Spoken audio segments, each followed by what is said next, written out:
আসসালামু আলাইকুম। এখন আমরা আলোচনা করব মাইটোকন্ড্রিয়া নিয়ে। প্রথমে বলে রাখি, মাইটোকন্ড্রিয়া হচ্ছে একটা প্লুরাল ফর্ম এবং এর সিঙ্গুলার ফর্ম হচ্ছে মাইটোকন্ড্রিয়ন। মাইটোকন্ড্রিয়াকে পাওয়ার হাউস অফ সেল বলা হয়। মাইটোকন্ড্রিয়া আবিষ্কার করেন বিজ্ঞানী কলিকার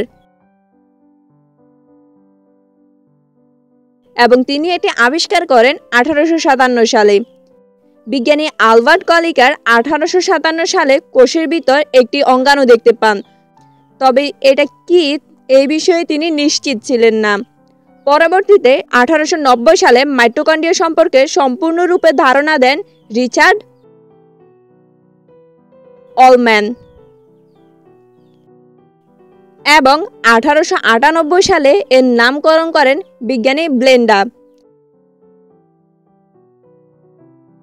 তাহলে মাইটোকন্ড্রিয়া প্রথম দেখতে পান বিজ্ঞানী আলবার্ট বন কলিকার 1857 সালে এবং 1890 সালে মাইটোকন্ড্রিয়া সম্পর্কে সম্পূর্ণ ধারণা দেন বিজ্ঞানী রিচার্ড অলম্যান এবং 1898 সালে এর নামকরণ করেন বিজ্ঞানী ব্লেন্ডা।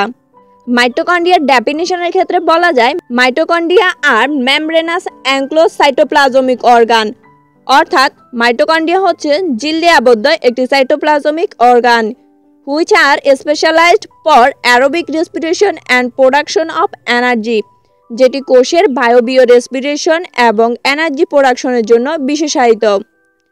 সাধারণত প্রতিটি কোষে 300 থেকে 400টি মাইটোকন্ড্রিয়া পাওয়া যায় এবং এদের লেন্থ হচ্ছে 3 থেকে 4 মাইক্রোমিটার, অর্থাৎ প্রতিটি কোষে 300 থেকে 400টি মাইটোকন্ড্রিয়া পাওয়া যায় এবং এদের লেন্থ থাকে 3 থেকে 4 মাইক্রোমিটার। এর স্ট্রাকচারটা হচ্ছে এটি ডাবল লেয়ার মেমব্রেন দ্বারা গঠিত। এর বাইরের লেয়ারকে বলে আউটার মেমব্রেন, যেটা স্মুথ হয়। এটা হচ্ছে ইনার মেমব্রেন, এটা খাঁজযুক্ত অর্থাৎ স্মুথ না। এবং এই ইনার মেমব্রেন আর আউটার মেমব্রেনের মধ্যে যে স্পেস রয়েছে তাকে বলা হয় আউটার স্পেস, আর এই ইনার মেমব্রেনের ভিতরের স্পেসকে বলা হয় ইনার স্পেস। মাইটোকন্ড্রিয়ার ভিতরে অনেকগুলো খাঁজ রয়েছে যেগুলোকে বলা হয় কিস্টি, এবং এই কিস্টির মধ্যে যে আঙ্গুলের মতো অংশ ঢুকে গেছে তাকে বলা হয় ইন্টারকিস্টি স্পেস। এছাড়াও কিস্টির বাইরের অংশকে বলা হয় পরিপেরাল স্পেস। কিস্টির ভিতর অনেকগুলো জিনিস রয়েছে, যেমন কিস্টির ভিতর আমরা এমন ছোট ছোট বিন্দু বিন্দু আকারে যা দেখতে পাই, এগুলো এক ধরনের প্রোটিন। একে বলা হয় ইটিএস, অর্থাৎ ইলেকট্রন ট্রান্সপোর্ট সিস্টেম, অর্থাৎ এই প্রোটিনগুলো ইলেকট্রন ট্রান্সপোর্ট করে বলে একে ইটিএস বলে। এই ইটিএস এর পাকে পাকে এরকম নাকফুলের মতো কিছু অংশ রয়েছে যাকে বলে এটিপি সিনথেসিস। এছাড়াও মাইটোকন্ড্রিয়ার ভিতরে এমন গোলাকার ডিএনএ পাওয়া যায় এবং সম্পূর্ণ মাইটোকন্ড্রিয়া জুড়ে যে তরল পদার্থ পাওয়া যায় সেটাকে বলে ম্যাট্রিক্স। মোটামুটি এ হচ্ছে মাইটোকন্ড্রিয়ার স্ট্রাকচার। এই মাইটোকন্ড্রিয়াকে বলা হয় semi autonomous organelles.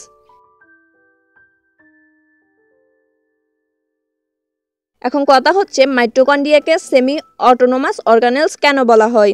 মাইটোকন্ড্রিয়াকে semi autonomous organelles বলা হয় কারণ মাইটোকন্ড্রিয়ার নিজস্ব ডিএনএ এবং রাইবোজোম আছে, আর এই নিজস্ব ডিএনএ ও রাইবোজোম থাকার কারণে এগুলোর সাহায্যে মাইটোকন্ড্রিয়া নিজের প্রয়োজন অনুযায়ী প্রোটিন তৈরি করতে পারে এবং নিজেই নিজেকে নিয়ন্ত্রণ করতে পারে। তবে হ্যাঁ, নিজেই নিজেকে নিয়ন্ত্রণ করতে পারলেও মাইটোকন্ড্রিয়া কোষ থেকে কিছু পরামর্শ নিতে হয়, তাই একে সেমি অটোনোমাস অর্গানেলস বা অর্ধসক্রিয় অঙ্গাণু বলে। ফাইনালি আমরা যদি মাইটোকন্ড্রিয়ার ফাংশন নিয়ে আলোচনা করি, functions of mitochondria, first of all আমরা বলতে পারি সিনথেসিস অফ এটিপি।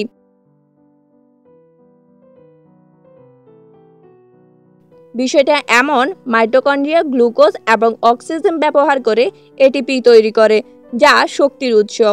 আমরা জানি মাইটোকন্ড্রিয়াকে পাওয়ার হাউস অফ সেল বলা হয়, আর এই পাওয়ার হাউসের মূল উৎস হচ্ছে এই এটিপি। তারপর বলা যায় প্রোডাকশন অফ এনার্জি।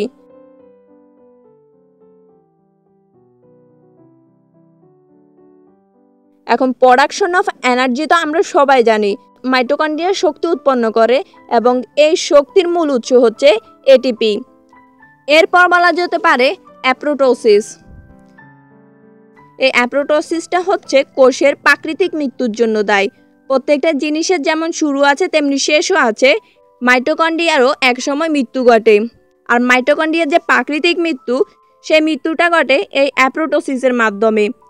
এবং কোষের এই প্রাকৃতিক মৃত্যুর মাধ্যমে কোষ সুস্থ থাকে। এরপর আমরা বলতে পারি হরমোন সিনথেসিস। মাইটোকন্ড্রিয়া যে শুধু পাওয়ার হাউস অফ সেল, বিষয়টা এমন না।